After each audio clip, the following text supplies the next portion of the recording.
जी चलिए करें शुभारंभ। Okay great. काफी कमेंट्स में धक्का मुक्की चल रही है आज, ऐसा लग रहा है। हम एकदम बढ़िया हैं, फर्स्ट क्लास हैं। अच्छा सुदामा जी, खूब सारा आशीर्वाद सभी को। हम्म। चलिए करें शुरू, स्टार्ट किया जाए।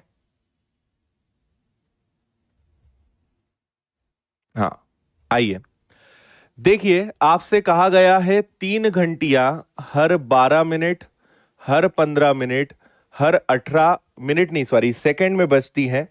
आखिरी बार तीनों घंटियां 10:30 पर एक साथ बजती हैं, तो तीनों अगली बार एक साथ कितने बजे बजेंगी? ठीक है भाई, सुनिएगा मेरी बात। ये वाला जो क्वेश्चन है, तीन अलग अलग बेल से तीन अलग अलग घंटियां हैं। एक हर 10 सेकेंड में, सॉरी 12 सेकेंड में, एक 15 सेकेंड में, एक 18 सेकेंड में बजती है। आखिरी बार तीनों 10:30 पर बजी थी, तो नेक्स्ट टाइम कितने बजे बजेगी ये आपसे पूछा है। ऐसे केस में कुछ नहीं करते हैं, सिंपल सा हम एलसीएम लेते हैं। तो इनका एलसीएम कितना आ सकता है? 12 15 तो 60 हो जाएगा, लेकिन 18 को बुरा लगेगा, तो एलसीएम आपको लेना पड़ेगा एक्चुअल में 180 सेकेंड। 180 वो एक समय आएगा जिसपे सारी घंटियां एक साथ बजेंगी। क्यों? क्योंकि 12, 24, 36 ऐसे करते करते करते 180 कहीं ना कहीं आएगा। ऐसे ही 15 के पहाड़े में भी 180 कहीं ना कहीं आएगा, और ऐसे ही 18 के पहाड़े में भी 180 आएगा। तो तीनों का मिलना कहां होगा? 180 पे। 180 वो समय होगा जहां तीनों का बजना एक साथ होगा। और 180 सेकेंड को अगर मैं 60 सेकेंड से भाग दे दूं, तो इसका मतलब हर 3 मिनट में वो एक साथ बजेंगी। आखिरी बार 10:30 पे बजी थी, तो इसमें 3 मिनट और जोड़ दो। अगली बार 10:33 पर उनका एक साथ बजना होगा। ए आपका आंसर आएगा।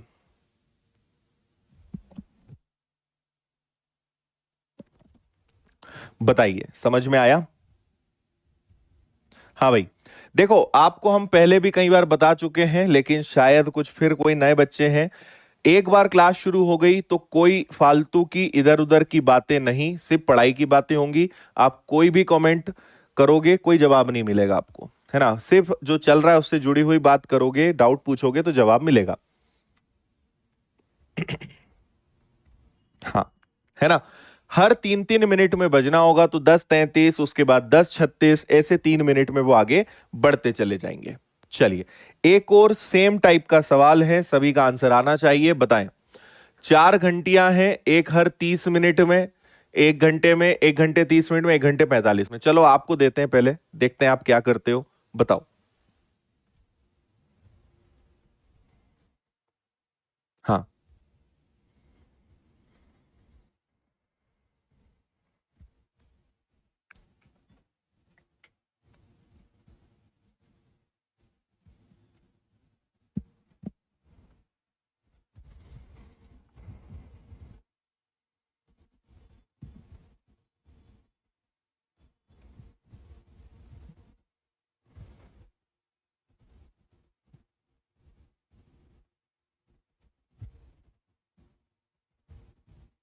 ओके।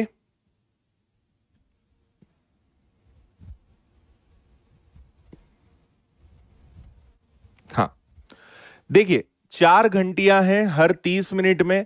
1 घंटे का मतलब होता है 60 मिनट। 1 घंटे 30 मिनट का मतलब होता है 90 मिनट, हाँ या ना। 1.5 घंटे में कितने मिनट होते हैं? 90 मिनट। और 1 घंटे 45 मिनट का मतलब क्या है? 60 मिनट प्लस 45, मतलब 105 मिनट। यही है क्या? सबको मिनट में कन्वर्ट कर लेंगे तो हमारे लिए एलसीएम निकालना आसान हो जाएगा, है ना। तो इनका मुझे सभी का एलसीएम लेना पड़ेगा। तो अगर मैं देखूंगा तो इनमें आ जाएगा 180 एलसीएम। इनका एलसीएम तो 180 हो जाएगा, है ना। 180 से सब हो जाएंगे। लेकिन सवाल उठता है 105 का।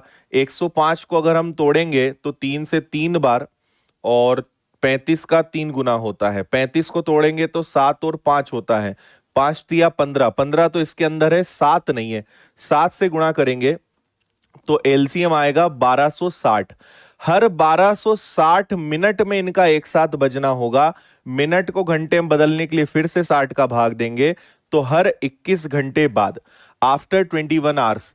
तो अगर आज दोपहर के 12 बजे घंटियां एक साथ बजी हैं तो इसके 21 घंटे बाद, देखो आज आप ऐसे समझ लो कि अभी दोपहर का 12 बज रहा है, तो 21 घंटे बाद मतलब कल सुबह 9 बजे, ये पीएम है, तो अगले दिन सुबह 9 बजे तीनों घंटियों का एक साथ बजना होगा, मतलब डी वाला आंसर आएगा।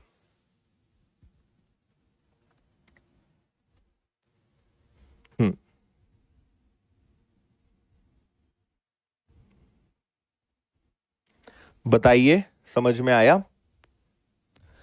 सबसे पहले हमने एलसीएम निकाला, मिनट है आवर्स में बदला, हर 21 घंटे बाद वे एक साथ बजेंगी। अगर अभी 12 बज रहा है तो सोचो 21 घंटे कैसे कैलकुलेट करोगे? अगर अभी 12 बज रहा है तो 24 घंटे बाद क्या होगा? 12 के ठीक 24 घंटे बाद कल के 12 बजेंगे, लेकिन 3 घंटे कम है तो 3 घंटे पीछे कर दो, 12 में से 3 घंटे कम करोगे 9 बजे, अगले दिन सुबह 9 बजे उनका एक साथ बजना होगा। बताएं, कोई समस्या?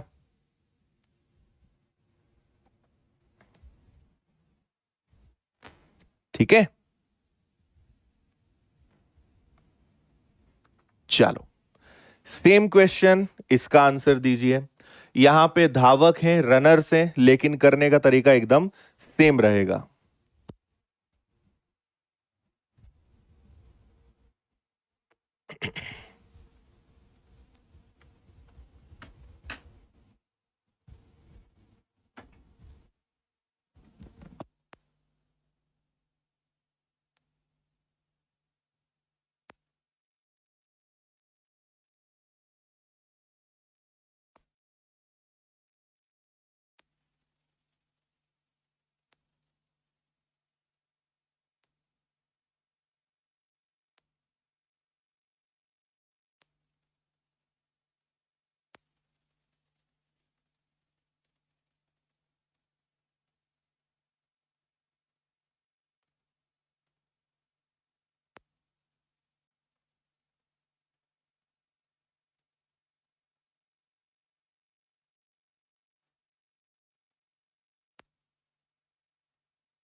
एक 10 मिनट में चक्कर लगाता है, एक 5 मिनट में लगाता है, एक 20 मिनट में लगाता है। तीनों अगर एक साथ दौड़ना शुरू करेंगे तो मुझे बताओ, कोई ना कोई एक समय तो ऐसा जरूर होगा। सोचो, एक यहां खड़ा है, एक यहां खड़ा है, एक यहां खड़ा है ना? ये दौड़ना शुरू करेगा, फिर एक और दौड़ना शुरू करेगा, एक और दौड़ना शुरू करेगा, तो कोई ना कोई एक समय तो ऐसा जरूर आएगा जब सबके सब एक साथ मिलेंगे। हाँ या ना? है ना? मतलब हमें इस बार भी क्या निकालना है? सिंपल एलसीएम निकालना है, और इनका एलसीएम दिख ही रहा है 20 मिनट। तो अगर वो दौड़ते रहेंगे तो 20 मिनट एक ऐसा समय होगा जहां पे तीनों की मुलाकात होगी, तीनों का मिलना होगा। ओके, ठीक है, चलिए, आसान था। फिर एक और क्वेश्चन की तरफ बढ़ेंगे। हां, ये अब अच्छा सवाल है, पढ़ लो इसको भी।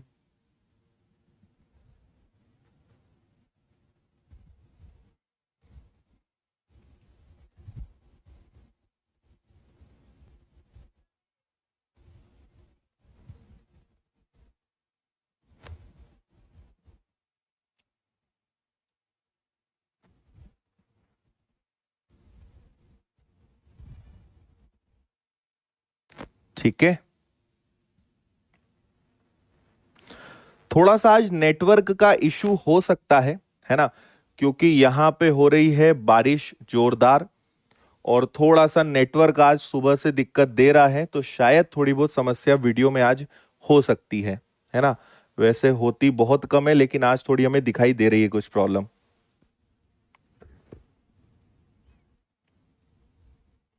मध्य प्रदेश में वैसे भी भयंकर बारिश चल रही है। आज इंदौर की बारी है, तो थोड़ा सा इंटरनेट हमारा आज दिक्कत दे रहा है। हाँ, देखिए, एक दूध वाले के पास दो कैन हैं जिनमें 45 लीटर और 75 लीटर दूध है। कैन समझते हो ना, जैसे एक बड़ी सी कैन है कुछ इस प्रकार की, है ना, ऐसे उनके पास जो कैन आती है, हालांकि ये उतनी अच्छी नहीं बनी है। एक 45 लीटर की है और एक जो है 75 लीटर की है, कुछ इस प्रकार की, है ना। और इनके पास उसके अधिकतम क्षमता क्या हो कि दोनों को वो माप सके, है ना, दोनों को वो मेजर कर सके, ऐसा क्या होना चाहिए, ये आपसे यहां पे बोला गया है। देखो, आपको पता है ना, दूध वालों के पास एक इस प्रकार का लीटर वाला होता है जिससे वो दूध मापते हैं, है ना। तो हमें एक ऐसा पात्र चाहिए, एक ऐसा बर्तन चाहिए जिससे वो दोनों को मेजर कर सके, दोनों को वो माप सके, है ना। तो इस बार हम एक्चुअल में 45 और 75 का HCF निकालेंगे, हाईएस्ट कॉमन फैक्टर निकालेंगे, है ना। तो इन दोनों का HCF क्या होगा, 15 होगा। मुझे एक ऐसा नंबर चाहिए जिसका भाग दोनों में जाए, है ना, एक ऐसा नंबर चाहिए जिसका भाग दोनों में जाए। तो 15 वो सबसे बड़ा नंबर है जिसका भाग 45 में भी जाएगा, 15 वो सबसे बड़ा नंबर है जिसका भाग 75 में भी जाएगा, मतलब 15 लीटर का सबसे बड़ा वो बर्तन हो सकता है।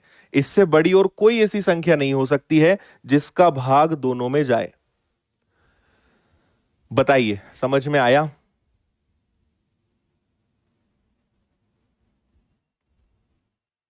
हाँ,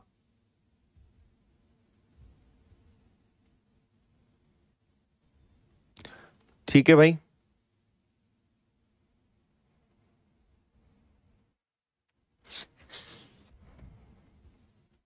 ओके, फंडा क्लियर है? इसको पढ़े।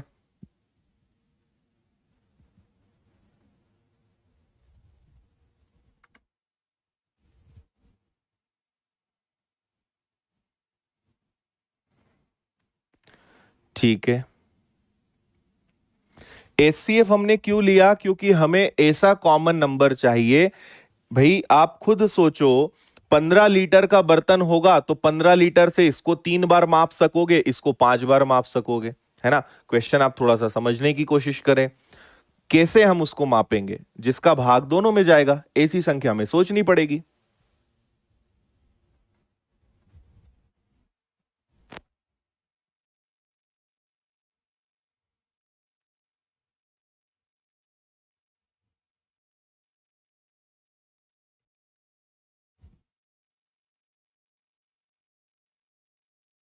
हम्म, क्या बात है, कुछ लोग तो एकदम तैयार बैठे हैं। 1001 पेन है और 910 पेंसिल है ना। इन दोनों को हमें बच्चों में बांटना है, हर बच्चे को बराबर संख्या में पेन और पेंसिल मिले। तो ऐसा क्या हो सकता है, मतलब हमें फिर से कॉमन देखना पड़ेगा। देखो, HCF कब लेते हैं, जब हमें दोनों में से कुछ कॉमन लेना हो, कि भाई ऐसी कौन सी संख्या है जो दोनों में कॉमन निकलेगी, तो हम वापस से HCF लेंगे और यहां HCF कितना आएगा, 91 आएगा। 91 वो संख्या होगी जिसका भाग दोनों में जाएगा, है ना। हर छात्र को अगर हम बराबर संख्या में पेन और पेंसिल देना चाहते हैं, तो मैक्सिमम जो बड़ा नंबर हो सकता है जो दोनों में कॉमन होगा वो क्या होगा, 91, है ना। तो ऐसे क्वेश्चन में भी हम HCF लेंगे। हालांकि आपको एक चीज और बताता हूं, 1001 हमारे पास पेन है और 910 क्या है, पेंसिल है। ये पेन हो गए और ये क्या हो गई, ये पेंसिल हो गई। हमें HCF मिला है 91, 91 का भाग इसमें दोगे तो हमारे पास हर बच्चे को 11 पेन देने की कैपेसिटी है और हर बच्चे को 10 पेंसिल देने की कैपेसिटी है। लेकिन आपसे बोला है कि जितने पेन देंगे उतने ही पेंसिल भी देना है।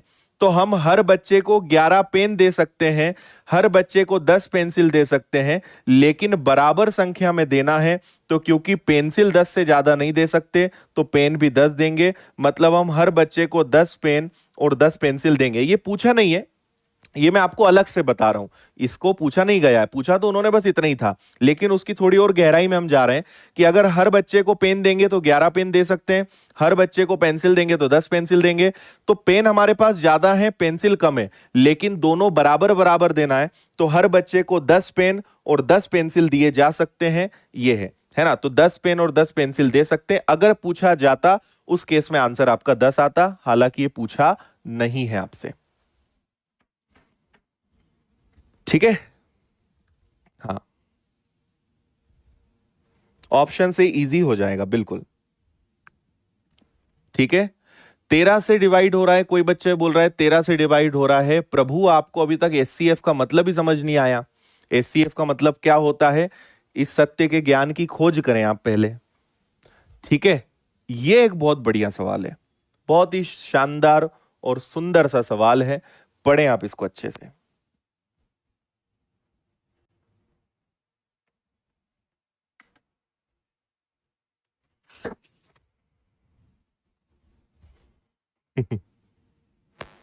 बाकी पेन का क्या होगा देखेंगे, अब स्कूल खुलेगी जब उनको भी बांट देंगे।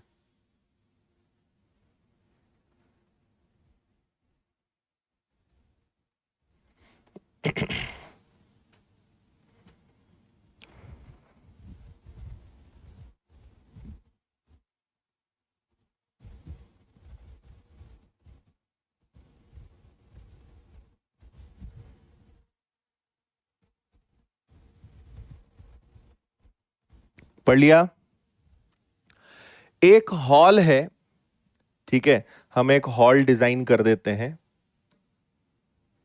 जब आपको ज्योमेट्री पढ़ाएंगे ना तब तो बड़ा मजा आएगा, ठीक है, क्योंकि बहुत सारी चीजें जो हैं इसमें आपको पूरी बताएंगे, पूरा बढ़िया डिजाइन कर करके बताएंगे। फिलहाल आपको एक ऐसे ही छोटा सा बता देते हैं। ठीक है, ये मान लीजिए एक हमारे पास हॉल है जिसकी लंबाई 68 ले लेते हैं मीटर में, और ब्रेड्थ मतलब चौड़ाई 51 ले लेते हैं मीटर में, जो कि दिया है ना। इस हॉल के फर्श पर कम से कम कितनी वर्गाकार टाइल्स की आवश्यकता होगी, यह आपसे पूछा है। प्रश्न बहुत छोटा है लेकिन इसके अंदर बहुत सारे हिडन मीनिंग है।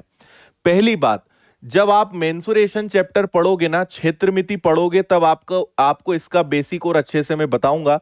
फिलहाल आप ऐसे समझ लें कि जब भी आपसे किसी भी प्रकार की संख्या पूछी जाती है तो हम क्या करते हैं, यहां देखेंगे एरिया ऑफ हॉल, मतलब पूरे हॉल का क्षेत्रफल कितना है ना, और उसमें एक टाइल्स कितनी जगह घेर रही है उसका भाग देंगे एरिया ऑफ वन टाइल। एक टाइल्स जो है एक फर्श पे वो कितनी जगह घेर रही है इसका भाग दे देंगे, तो हमें नंबर ऑफ टाइल्स पता चल जाएगा। ये कंसेप्ट मैं आपको मेंसुरेशन में और बेटर समझाऊंगा, है ना। यहां पे आप बस इसको थोड़ा बस इतना याद रखने की कोशिश करें कि हमारे पास टोटल एरिया कितना है और एक टाइल्स कितनी जगह घेरेगी। सोचो आप, मान लो हमारे पास टोटल क्षेत्रफल जो है वो 100 है, और मैं कहूं कि एक टाइल्स 5 स्क्वायर फीट की जगह घेरेगी, तो कितनी टाइल्स लगेगी, तो आप कहोगे सर 20 टाइल्स लगेगी। यही बेसिक बात है। तो यही चीज हमें यहां करना है, हमें हॉल का क्षेत्रफल निकालना है, जो कि बड़ी आसानी से हम निकाल सकते हैं 68 इंटू 51, लेकिन हमें चाहिए एरिया ऑफ वन टाइल, एक टाइल्स का क्षेत्रफल चाहिए। अच्छा, उन्होंने बोला है टाइल्स जो है वो वर्गाकार है, वर्गाकार मतलब स्क्वायर, स्क्वायर मतलब जिसकी चारों भुजाएं बराबर होती हैं, और वर्ग का क्षेत्रफल होता है ए इंटू ए, भुजा गुणा भुजा। यहां पे बहुत सारे बच्चे क्या गलती करते हैं, वो सोचते हैं कि हम 68 और 51 का एचसीएफ लेंगे, और एचसीएफ कितना आएगा 17, और यही आंसर आएगा, लेकिन 17 ऑप्शन में उन्हें दिखाई नहीं देता, है ना। तो 17 आपका बिल्कुल गलत आंसर हो जाएगा। सही आंसर क्या होगा वो थोड़ा आप सुनने का प्रयास करना। 17 क्या है, पहले तो मैं ये वो बताता हूं। 17 वो अधिकतम लंबाई है जो टाइल्स की हो सकती है, और अगर लंबाई 17 होगी तो चौड़ाई भी कितनी होगी? 17। 17 एक ऐसी संख्या है जो इन दोनों के पहाड़े में आती है। तो और उन्होंने बोला है वर्गाकार, मतलब लंबाई और चौड़ाई दोनों एक जैसी होनी चाहिए। तो 17 सबसे बड़ी लंबाई हो सकती है और सबसे बड़ी चौड़ाई हो सकती है। तो जो टाइल्स है वो 17/17 की होगी, लंबाई गुणा चौड़ाई। तो 17 से कैंसिल होगा 4 बार, 17 से कैंसिल होगा 3 बार।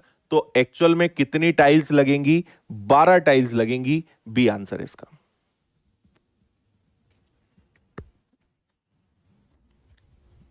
आया?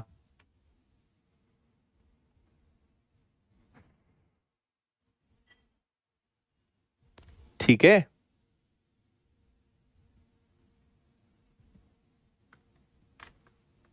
अगर आप इसको ऐसे समझोगे ना तो मैं बताता हूं। जैसे 68 है, ऐसे में 51 है, तो एक ये लाइन हो गई, नहीं, ऐसे में आपकी क्या हो जाएगी? 1 2 3 और 4। और ऐसे में कितनी? 51 है ना, तो ऐसे में एक ऐसे हो जाएगी और एक ऐसे हो जाएगी। अब देखो आप, ये भी 17 है, 17 है, 17 है, 17 है, 4 बार 17 है मतलब 68। और ऐसे भी 17 है, 17 है और 17 है। तो गिनो जरा कितनी टाइल्स लगी? 1 2 3 4 5 6 7 8 9 10 11 12, 12 टाइल्स लगेंगी। और हर टाइल्स की लंबाई कितनी है? 17, और चौड़ाई भी कितनी है? 17। तो 17/17 की कितनी टाइल्स लग गई? 12। लेकिन ऐसे आप हर बार कर नहीं सकते। ठीक है। मेन बात क्या है, आप इनका एचसीएफ लेंगे 17 आएगा। 17 क्या है? 17 टाइल्स का क्षेत्रफल है। एक बात चलो और आपको बताता हूं, अगर आपने यहां पे ध्यान दिया हो तो उन्होंने बोला है कम से कम, है ना? उन्होंने इंग्लिश में बोला होगा कहीं पे, कहां गया है, एटलीस्ट, है ना? इसका मतलब मैं आपको और समझाता हूं, शायद इससे और आपको समझ में आए। कम से कम शब्द का मतलब है, जैसे आपके घर पे टाइल्स लगानी है और मैंने कहा कि कम से कम टाइल्स लगानी है, मतलब टाइल्स बहुत ज्यादा छोटी छोटी नहीं लगानी है। अगर मैं कम से कम टाइल्स का यूज करना चाहूंगा तो मुझे साइज बड़ा करना पड़ेगा।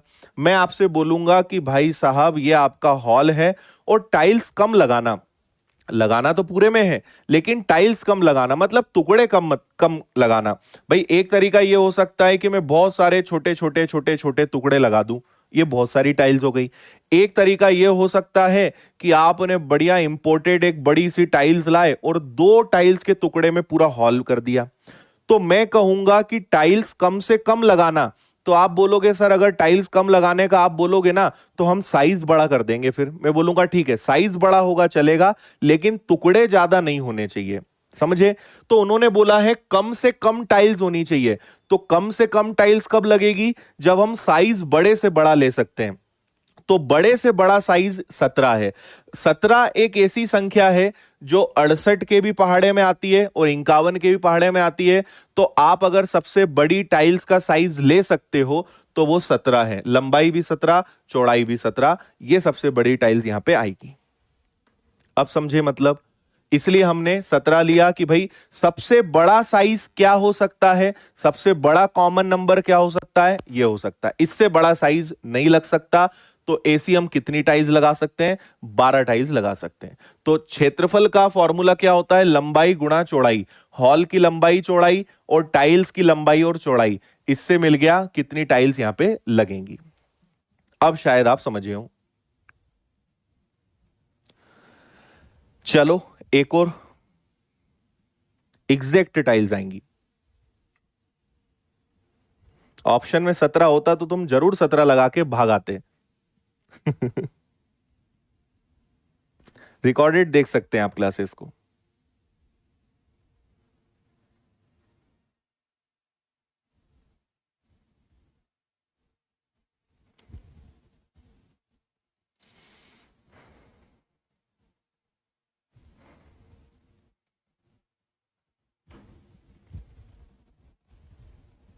हम्म 5 किलोमीटर की दूरी वाले एक वृत्ताकार पथ पर ए बी सी एक ही स्थान से एक ही दिशा में एक ही समय क्रमशः 3 किलोमीटर, 2 किलोमीटर, कुछ मिसिंग है क्या इसमें?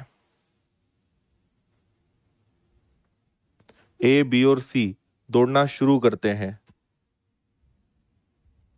एक सेकेंड।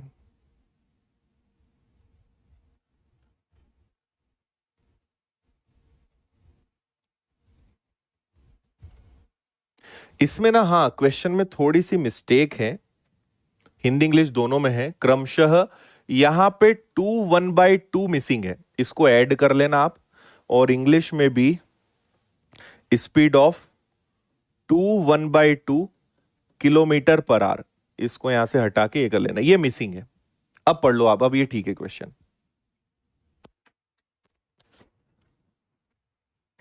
अगर उस सवाल में अधिक से अधिक होता तो हम टाइल्स छोटी से छोटी लेते, जितनी छोटी से छोटी टाइल्स लगा सकते थे। तो छोटी से छोटी टाइल्स क्या लगाओगे, 1/1 की लगाओगे, इससे छोटा कुछ हो ही नहीं सकता। एचसीएफ 1 से छोटा होता नहीं।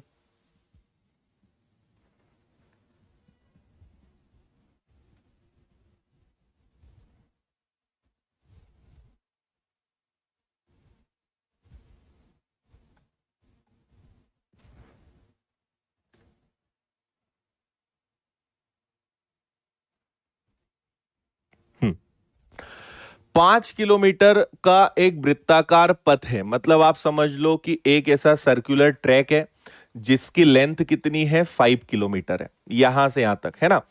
5 किलोमीटर आपको ऑलरेडी गिवन है। ए बी सी तीनों एक ही जगह खड़े हैं, दौड़ना शुरू करते हैं, सबकी स्पीड आपको दी हुई है।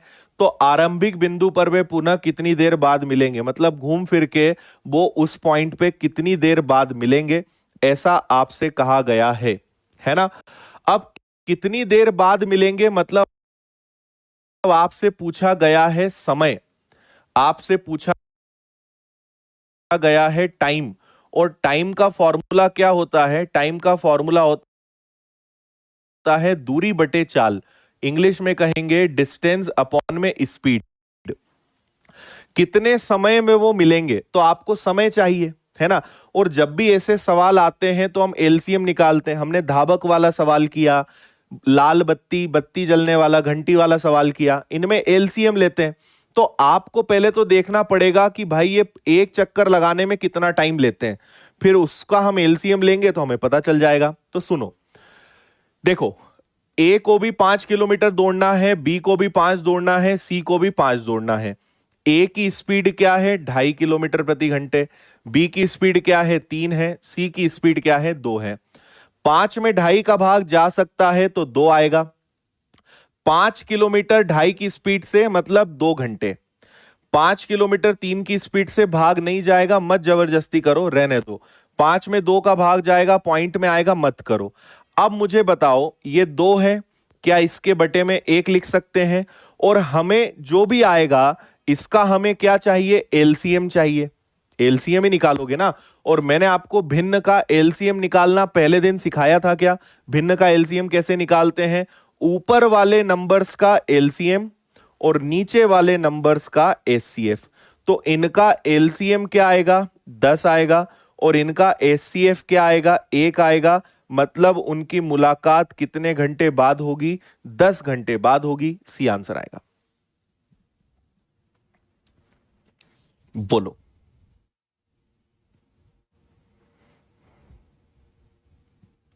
ठीक है, आपको बोलोगे सर हमें तो समझ ही नहीं आएगा, ऐसा कैसे करेंगे? सब आएगा, अभी समझ में आया तो बाद में भी आएगा। सबसे पहले हम ये देखते हैं कि उन्होंने पूछा क्या है। उन्होंने पूछा है कि कितने समय में, मतलब हमें आंसर समय में देना है। समय कैसे निकलेगा, तो समय का फॉर्मूला होता है दूरी बटे चाल, डिस्टेंस अपॉन स्पीड। डिस्टेंस सबकी 5 किलोमीटर है, सबने दूरी कितनी तय करी है, 5 किलोमीटर तय करी है। और सबकी चाल कितनी है, 2.5, इसकी क्या है, 2.5 किलोमीटर पर आर। ये भी किलोमीटर पर आर और ये भी किलोमीटर पर आर। तो इससे निकलेगा सबका समय, और समय का एलसीएम ले लेंगे। तो भिन्न का एलसीएम, फ्रैक्शंस का एलसीएम कैसे लेते हैं, ऊपर वाले नंबर्स का एलसीएम, नीचे वाले का एचसीएफ। तो कितना आएगा, 10 घंटे। ये आंसर आ गया। भाई ये समय है तो आंसर भी समय में आएगा।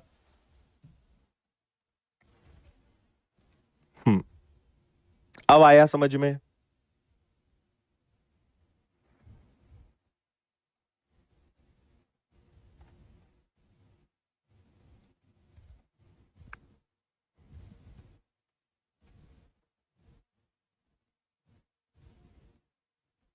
ठीक है। हाँ, अब जो ये वाले जो सवाल आ रहे हैं थोड़े से हाई लेवल हैं, जो अभी आपको इसके पहले कराए थोड़े से इजी थे, थोड़े से ये लेवल वाले सवाल हैं, लेकिन दो तीन क्वेश्चंस करोगे आने लगेगा समझ में।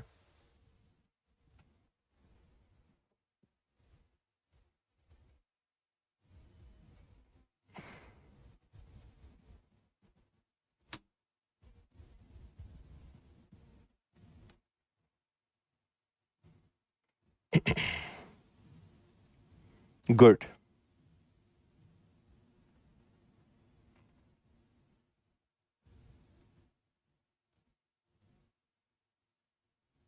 पॉइंट में नहीं लाएंगे हम, पॉइंट में लाएंगे तो अपनी समस्या बढ़ेगी।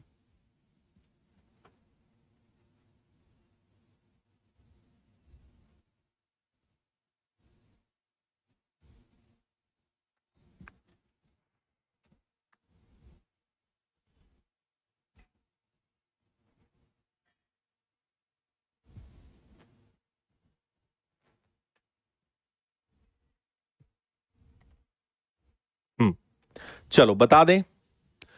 आपसे कहा गया है एक दूध विक्रेता के पास 21 लीटर, 42 और 63 लीटर, तीन टाइप के अलग अलग दूध हैं।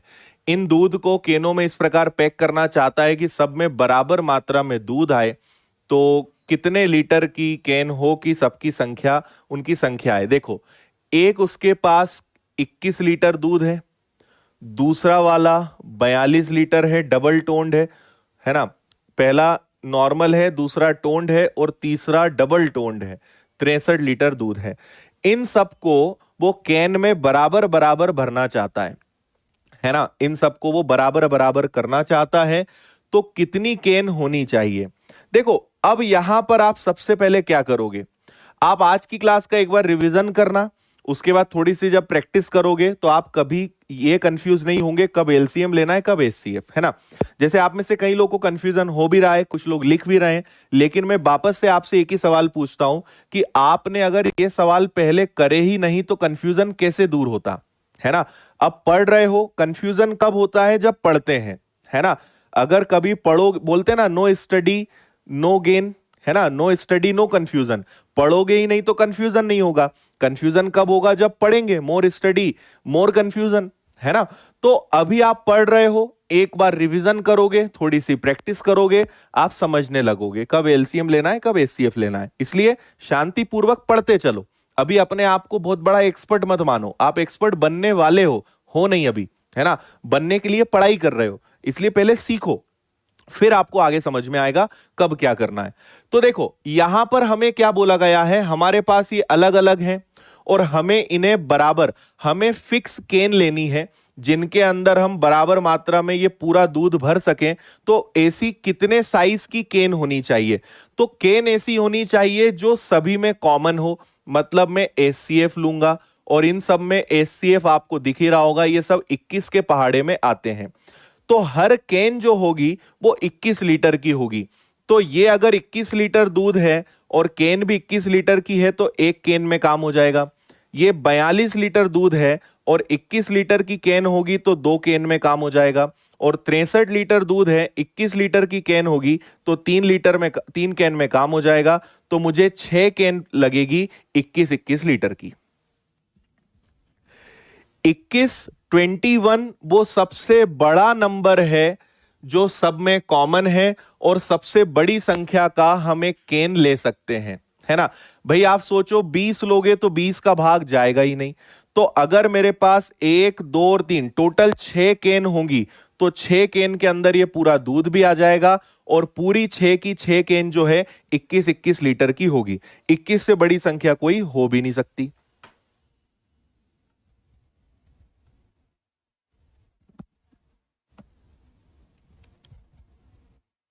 हम्म, ठीक है। होगा भी, शुरुआत में एलसीएम ले लोगे, कभी कुछ कर लोगे, सब समझ में आने लगेगा धीरे धीरे। ओके है। और एक सवाल लेते हैं, चलो इसको देखो।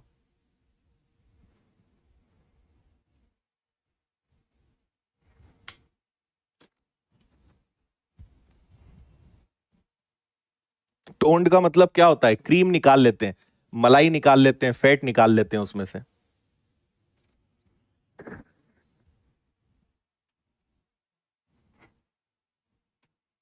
हम्म।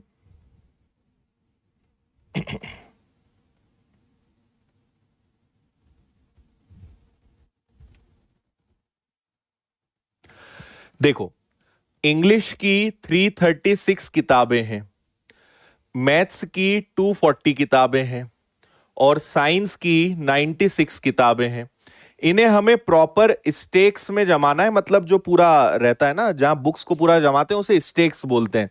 तो ऐसे स्टेक्स होने चाहिए जहां पे पूरी बुक्स हम जमा सकें, और वो भी उसमें भी वही है कि सेम नंबर, अगर एक में 10 रखाएंगी तो हमें सभी 10-10 किताब रखने वाले ही पूरे स्टैंड चाहिए।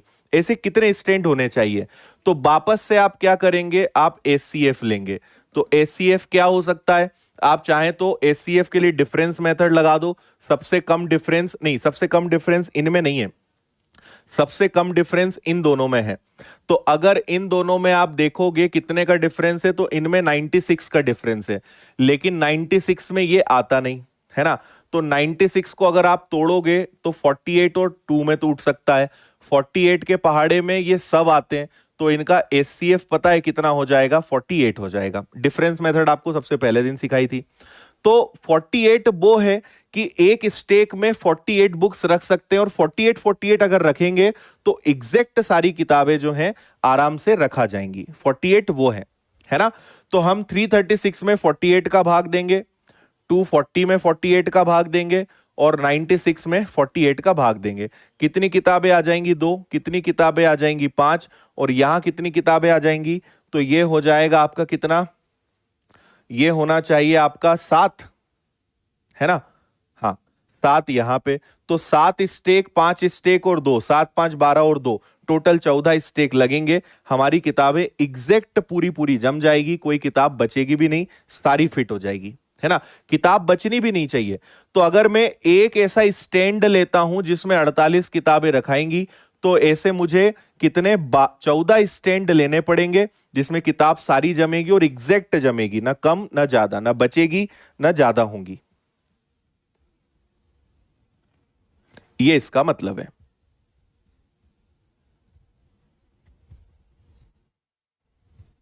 ठीक है, इस पे आइए।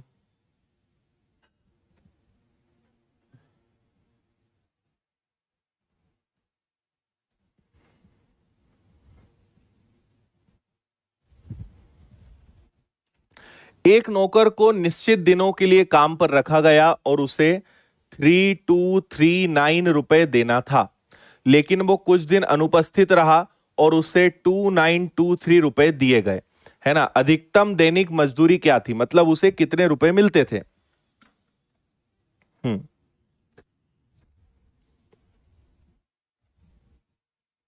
ओके है।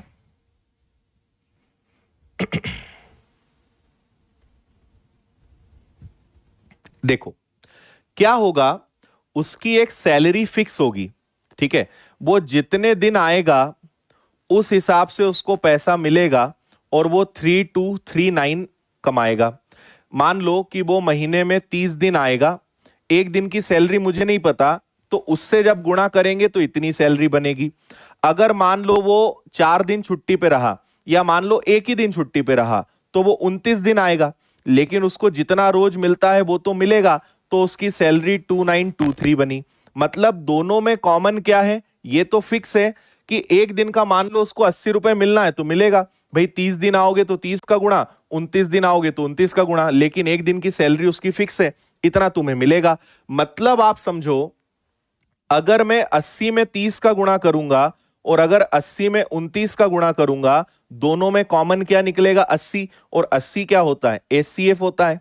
तो जो भी आंसर आएगा उसमें कोई ना कोई संख्या कॉमन होगी, मतलब मुझे यहां पे क्या निकालना है? सिर्फ एचसीएफ निकालना है, ठीक है। एचसीएफ निकालने के लिए हम डिफरेंस मेथड लगाएंगे, वही सबसे इजी रहेगा।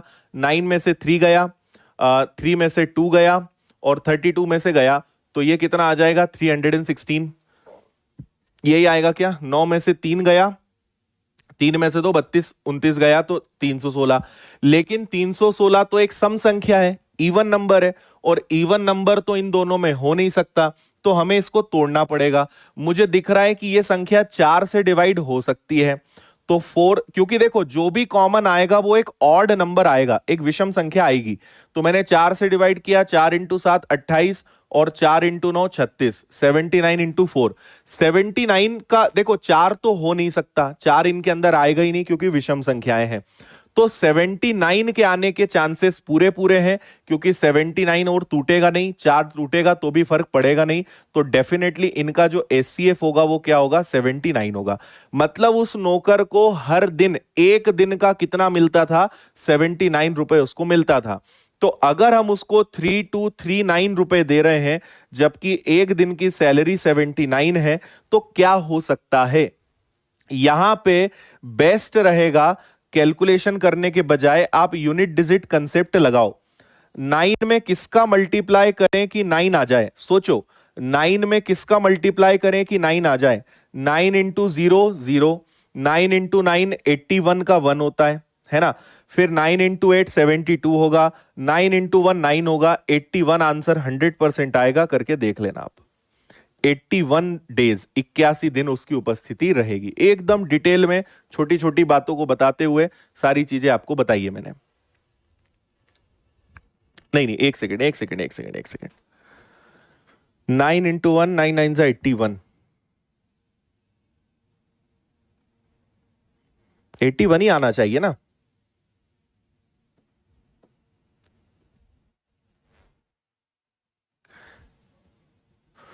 अगर ये 80 होता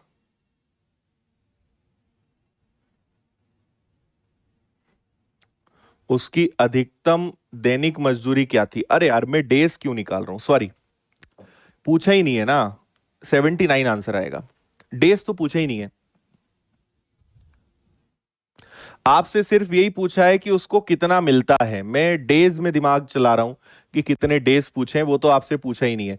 अगर इसको मैं 79 से डिवाइड करता तो पता चलता कितने डेज वो आया, लेकिन ऐसा कुछ पूछा नहीं है। यही आंसर है, ठीक है। हम थोड़ा आगे निकल गए थे।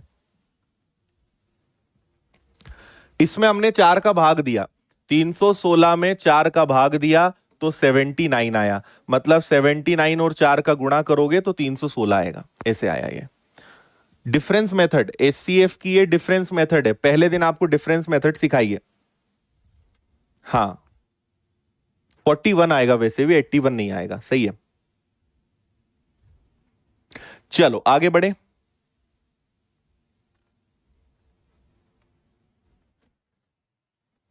ठीक है ठीक है ठीक है।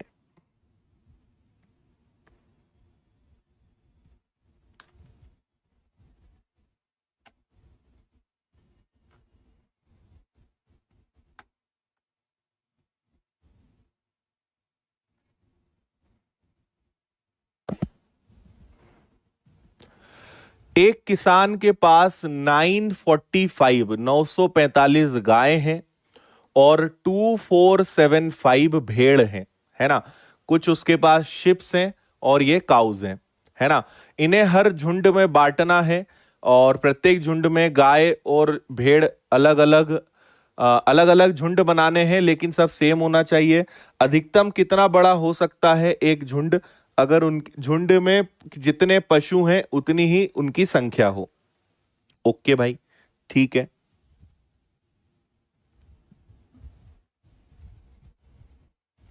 हाँ,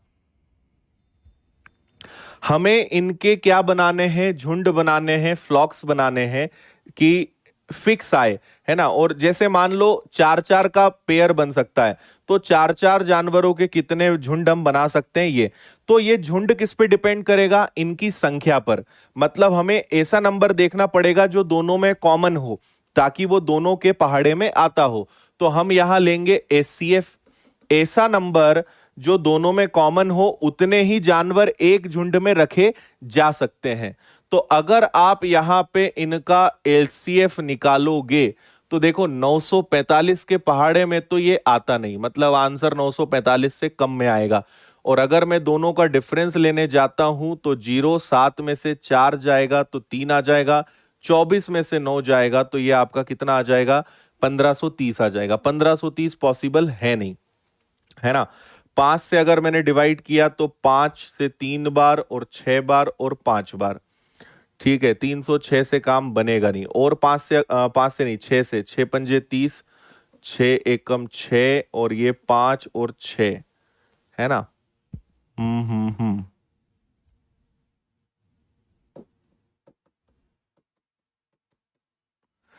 ठीक है, 17 का 17 पंजे 85 और नहीं जाएगा।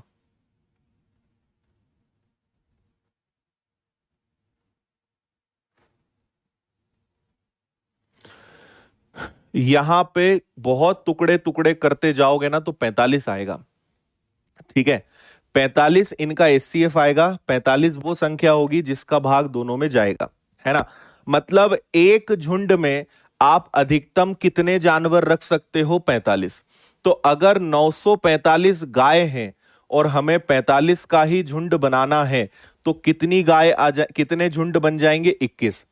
एक झुंड में एक झुंड में आप 45 जानवर रख सकते हो अधिकतम।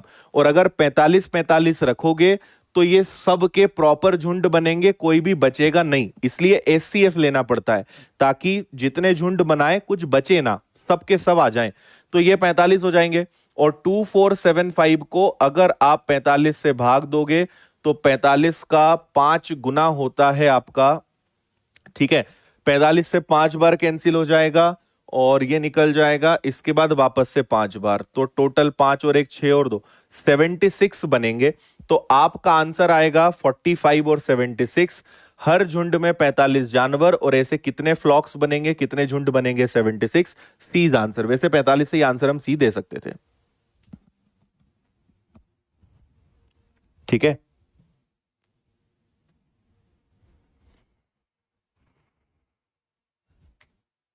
हम्म। गुणनखंड विधि से आप कर सकते हो। जैसे 945 है तो आप इसमें 3 का भाग दोगे, 3 का ही जाएगा, 2 का तो जाएगा नहीं। 3 3 9, 3 एकम 3 और 3 5 15। 5 फिर 3 से भाग जाएगा तो 3 से जाएगा 1 बार और 5 बार। फिर 3 से भाग जाएगा कितनी बार? 3 3 9, 5 बार। फिर 5 से जाएगा 7 बार। फिर आपका 7 से जाएगा कितनी बार? 1 बार। ऐसे करोगे। ऐसे ही 2475 के गुणनखंड करोगे, जो कॉमन निकलेगा वो आएगा, तो आपका उससे भी 45 आएगा। थोड़ी अच्छी प्रैक्टिस है तो डिफरेंस मेथड को भी तोड़ तोड़ तोड़ के उससे भी 45 ला सकते हो। इतना पढ़ने के बाद अब ये तो मत बोलो कम से कम कि एलसीएम कैसे निकालते हैं, एचसीएफ कैसे निकालते हैं। ये तो बड़ी दया की बात है। ठीक है।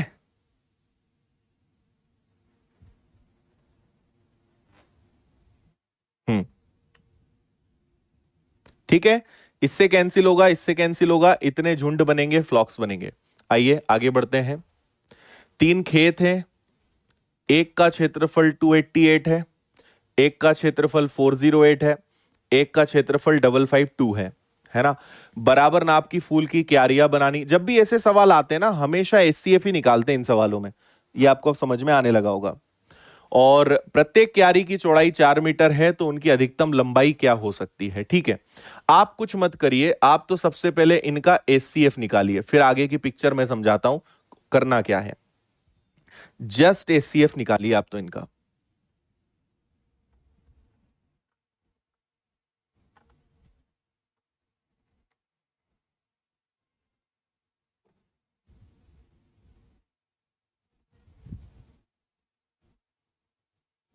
हम्म।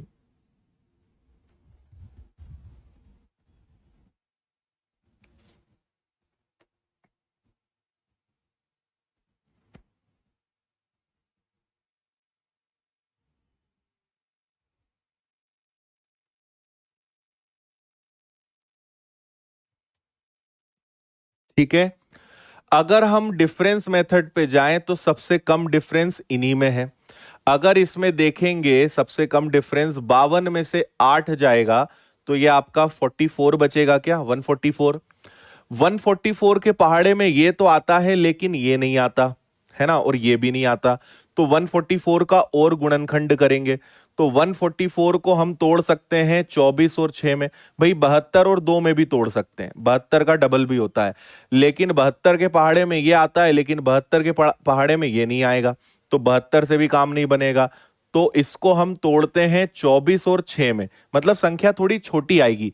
24 का भाग तो इसमें जाएगा ही जाएगा, 24 का भाग इसमें देकर देखते हैं तो 24 निकल जाएगा, बचेगा 16, इसमें भी जाएगा। और इधर अगर देखेंगे तो 24 का 48 और 72, यस 24 का भाग सब में जा रहा है, तो इनका एचसीएफ पता है क्या आएगा, 24 आएगा। ठीक है, अब एक बात समझना, इसके आगे कई लोगों को नहीं बनेगा कि सर इसके आगे क्या करना है, तो मैं समझाता हूं, है ना। हमें क्या करना है, ये हमारे पास अलग अलग खेत है, एक ये वाला खेत है, एक थोड़ा और बड़ा है, एक थोड़ा और बड़ा है, अलग अलग खेत है। इनमें हमें क्यारियां बनानी है ना, इक्वल लेंथ की रोज बनानी है। और दूसरी बात कि हर क्यारी की चौड़ाई उन्होंने फिक्स कर दी कि चौड़ाई सबकी 4 ही रहेगी, है ना, सबकी चौड़ाई 4 रहेगी, लेकिन लंबाई अलग अलग हो सकती है। अब आप ये सोचो कि ये सब आपको क्या दिया हुआ है, ये आपको क्षेत्रफल दिया है, ये क्या दिया है आपको, एरिया दिया है। तो जो एचसीएफ आएगा ये भी क्या आएगा, एरिया आएगा। एरिया मतलब क्षेत्रफल, क्षेत्रफल का सूत्र होता है लंबाई गुणा चौड़ाई बराबर में एरिया बराबर में क्षेत्रफल। तो हर क्यारी का क्षेत्रफल क्या रहेगा, 24, और हर क्यारी की चौड़ाई क्या रहेगी, फिक्स बोल दी उन्होंने 4। देखो अगर ये रहेगा तो जो आप एक रो बनाओगे उसमें कॉमन क्या निकलेगा कि हमें 24-24 की क्यारियां बनानी है, 24-24 की हम वहां पे रोज बनाएंगे। ये 24 फिक्स हो गया, उसकी चौड़ाई भी उन्होंने बोली कि उसकी जो ब्रेड्थ है वो 4 होनी चाहिए। तो अब बताओ कि क्या हर क्यारी की लंबाई 6 होगी क्या, 6 आंसर आएगा इसका।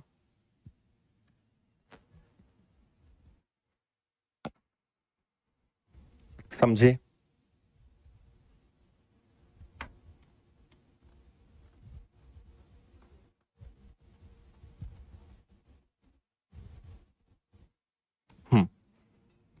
ठीक है, 24 क्या है, 24 है एक रो का एरिया जो, और अगर 24-24 में सब बनाएंगे तो सभी की प्रॉपर क्यारियां बन जाएंगी और कुछ भी बचेगा नहीं। एचसीएफ हम क्यों निकालते हैं, ताकि एक कॉमन नंबर पता चले जिसका भाग सब में जाए, ताकि कुछ भी बचे ना। तो एक रो का एरिया 24 हो सकता है, ब्रेड्थ 4 बोली दी है, चौड़ाई 4 बोल दी है, तो लंबाई कितनी होगी, 6 होगी।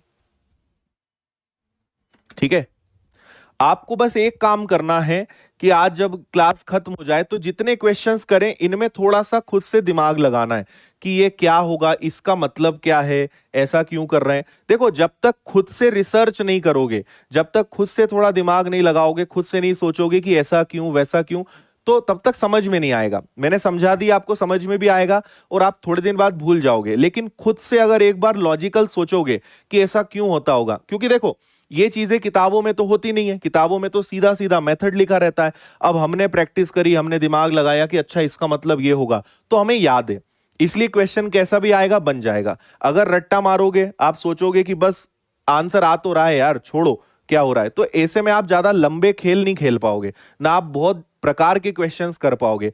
हर टाइप का क्वेश्चन करना चाहते हो, क्वेश्चन कैसा भी घुमा फिरा के दे करना चाहते हो, तो आपको खुद से सोचना भी पड़ेगा, खुद से दिमाग लगाना पड़ेगा, खुद से रिसर्च करनी पड़ेगी कि अच्छा ऐसा क्यों, क्यों लगाओगे तो समझ में आएगा। एक बार समझ लोगे, क्वेश्चन कैसा भी घुमा फिरा के देंगे आपसे बनेगा। इसलिए अपनी हैबिट्स बदलो, केवल आंसर लाना आपका पर्पस नहीं होना चाहिए। जो कंसेप्ट है, जो मेथड है, हम क्या कर रहे हैं, क्यों कर रहे हैं, ये भी आपसे बनना चाहिए। इस पर भी दिमाग लगाया करो। और ये चीजें कहां से आती है, रिसर्च एंड डेवलपमेंट करोगे, इस पे R&D करोगे, रिवीजन करोगे, सब बनेगा। चलो यहां से टाइप चेंज है, यहां लिखा हुआ नहीं है, मैं लिख देता हूं, यहां पे नया टाइप है ये। ठीक है, अब थोड़ा अलग टाइप में हम एंटर कर रहे हैं, पढ़ें। ये एक ऐसा टाइप है जिसमें हमें HCF निकालना पड़ता है ना। ये HCF पर बेस्ड टाइप है, आप पढ़ेंगे तो ही आपको पढ़ के थोड़ा सा अलग लगेगा।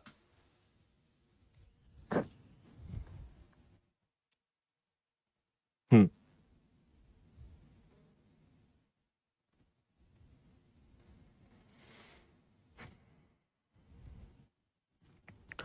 वह बड़े से बड़ा नंबर आपको पता लगाना है जो 24, 60 और 84 से डिवाइड हो जाए। जो 24 से भी डिवाइड, 24, 60 और 84 पूर्णतः विभाजित होती हो। मतलब ऐसा नंबर पता लगाना है बड़े से बड़ा जिससे हम इन तीनों में भाग दे सकें। तो मुझे बताओ कि ये तो एचसीएफ की परिभाषा ही होती है ना, वो बड़े से बड़ा नंबर जिसका भाग सब में चला जाए। तो ये तो एचसीएफ की परिभाषा ही है। तो आपको इसका क्या निकालना है, एचसीएफ निकालना है। और एचसीएफ बड़ी आसानी से आप बता दोगे, 12। ऑप्शंस का भी यूज कर सकते थे। 12 वो सबसे बड़ा नंबर है जिसका भाग आप सभी में दे सकते हो। Very easy.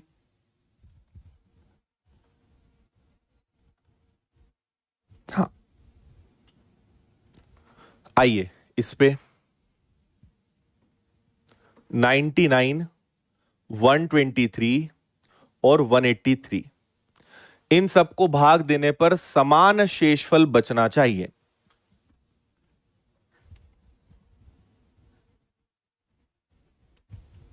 देखो, यहां पर जो ट्रिक लगती है उस ट्रिक का नाम है डिफरेंस।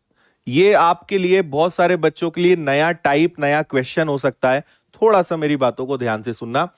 वो बड़े से बड़ा नंबर पता लगाना है कि जिससे जब मैं 99 में डिवाइड करूं या 123 में डिवाइड करूं या 183 में डिवाइड करूं तो रिमाइंडर सेम आना चाहिए। मतलब अगर मैं यहां भाग दूं तो अगर 5 बचे तो इधर भी 5 बचना चाहिए, इधर भी 5 बचना चाहिए।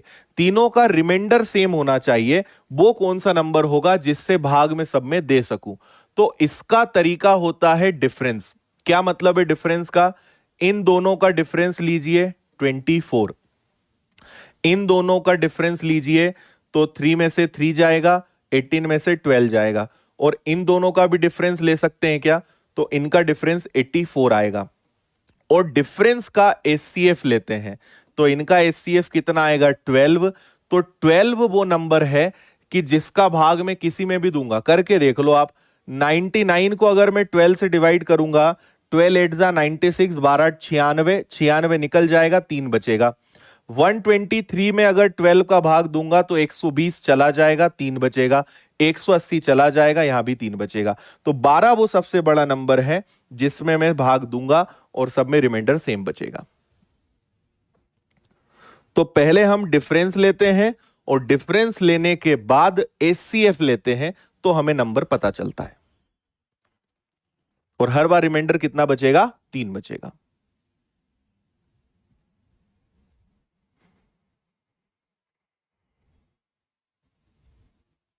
ठीक है, या ऑप्शन से भी कर सकते हो।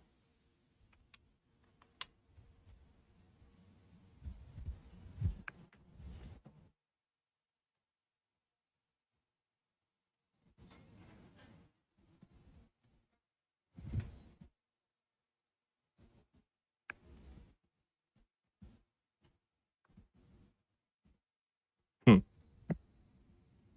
अब जैसे ये वाला सवाल है तो इसको ऑप्शन से नहीं कर पाओगे, इसको आपको मेथड से ही करनी पड़ेगी, है ना। एक नंबर है 556, एक नंबर है 763 और एक नंबर है 349, है ना। इन सब में किस नंबर का भाग दें कि हर बार 4 बचे? हर बार क्या बचना चाहिए? 4 बचना चाहिए। तो आप ऐसा करो, 4 ही हटा दो ना।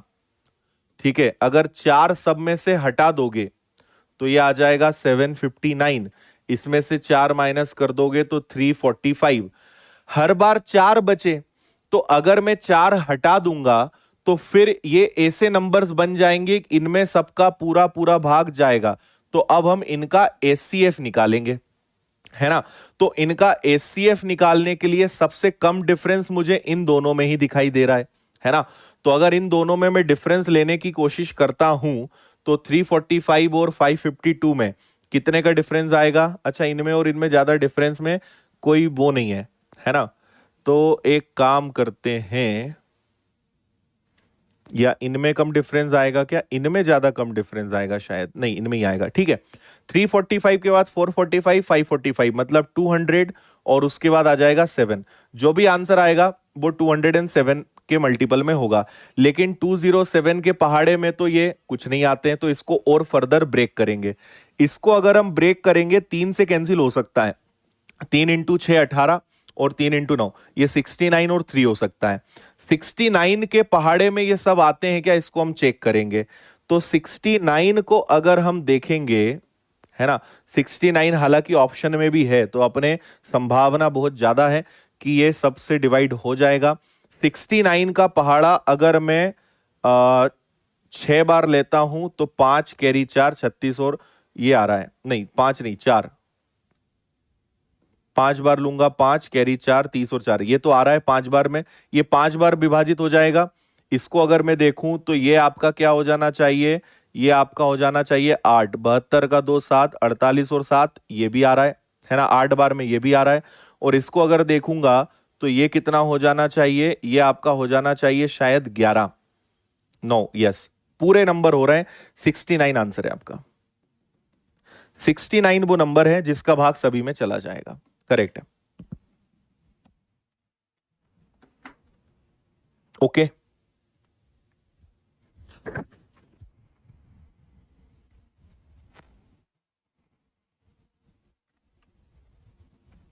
है ना। हम्म,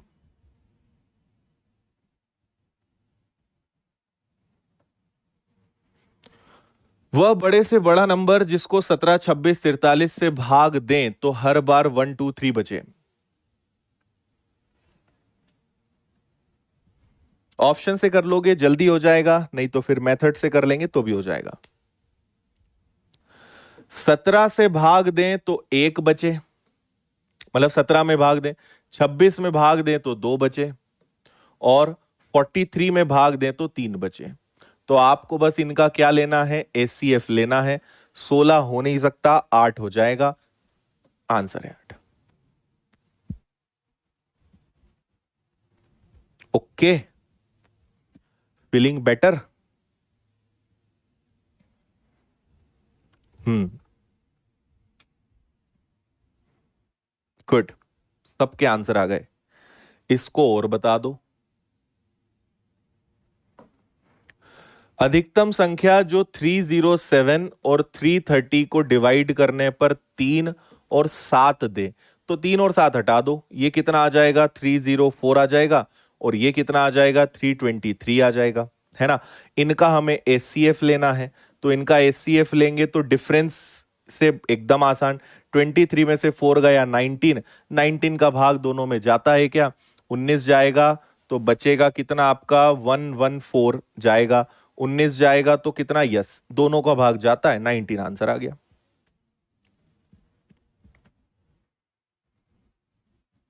ठीक है भाई, इसमें 3 बचे, इसमें 7 बचे, अगर ना बचे तो अच्छा है ना, ना बचे मतलब पूरा पूरा भाग जाएगा। 3 बच रहा है मतलब 304 में भाग जाएगा, 7 बच रहा है 323 में भाग जाएगा।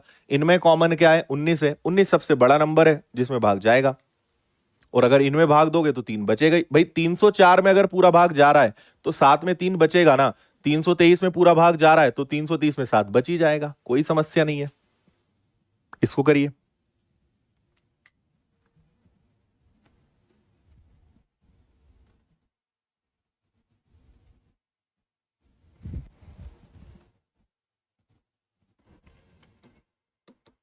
सेवन 897, 8110 और 8536। बड़ी से बड़ी संख्या x से विभाजित किया जाए, हर स्थिति में शेषफल समान हो तो अंकों का योग। एचसीएफ निकालना है और उसको जोड़ना है, कुछ नहीं है। ये सवाल मैंने आपको बताया था। ये कौन सा सवाल है बताऊं मैं आपको, ये वाला सवाल है। इनका डिफरेंस लेना है, डिफरेंस से एचसीएफ लेना है, वही वाला सवाल है। बस इस बार उन्होंने वो संख्या ना पूछते हुए उस संख्या के अंकों का योग पूछ लिया, और कुछ नहीं है।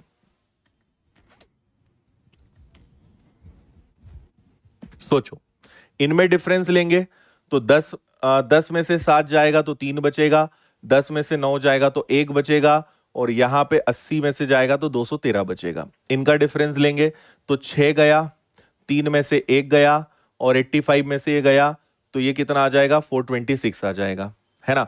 और इन दोनों का भी डिफरेंस ले लेते हैं, तो इन दोनों में डिफरेंस कितने का आ जाएगा, 6 में से 7 जाएगा मतलब 16 में से 7 जाएगा, कितना बचेगा, 9।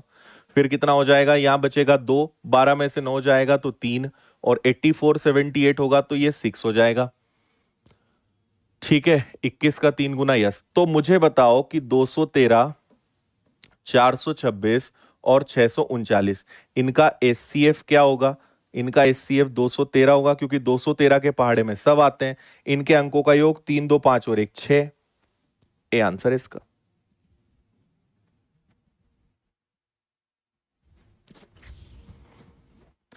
अंकों का योग बोला था 2 + 1 + 2 टोटल 6।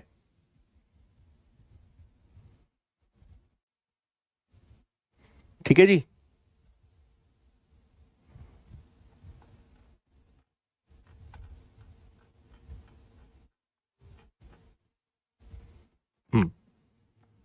Okay done. चलिए, तो आज इतने ही क्वेश्चन लिए थे, क्वेश्चंस ही खत्म हो गए हैं, है ना। तो बाकी कल करते हैं। कल इसके आगे एडवांस लेवल रहेगा, है ना। कल ज्यादा नहीं, मुश्किल से 10-12 क्वेश्चंस हैं, और कल थोड़ा हाई लेवल रहेगा। कल अपनी लास्ट क्लास रहेगी, है ना। तो कल इस टॉपिक को मजेदार तरीके से खत्म करते हैं। कल के क्वेश्चंस में और आपको भयंकर वाला आनंद आएगा। कल आपको पता चलेगा कि एलसीएम एचसीएफ ऐसा भी होता है क्या। ठीक है, उम्मीद करते हैं कि अभी तक आपने जितना भी पढ़ा है उसमें आपको काफी आनंद आ रहा होगा, काफी कुछ सीखने को मिला होगा। और आपको पता ही है, अपना तरीका ही ये होता है कि एक बार चैप्टर को ऐसा पढ़ो, जितने टाइप्स हो सकते हैं, जो जो क्वेश्चंस हो सकते हैं, सब सीख डालो, ताकि एक बार पढ़ो, टेंशन खत्म।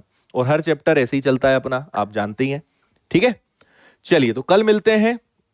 नोट्स, पीडीएफ्स, वीडियो को डाउनलोड करने का ऑप्शन, ये सब आपको मिल जाएगा। जो ऐप वाले हैं उन्हें माय कोर्सेज में मिलेगा, जो फ्री कोर्सेज वाले हैं उन्हें फ्री कोर्सेज के अंदर। फ्री कोर्सेज कहां मिलेगा? ऐप में फ्री कोर्सेज, उसके अंदर फिर से फ्री कोर्सेज, उसके अंदर मैथ्स, एलसीएम, एचसीएफ, उसके अंदर पुरानी क्लासेस, उनके नोट्स, ये सब वहां पर है ना। तो ये आपको आराम से मिल जाएगा। चलिए।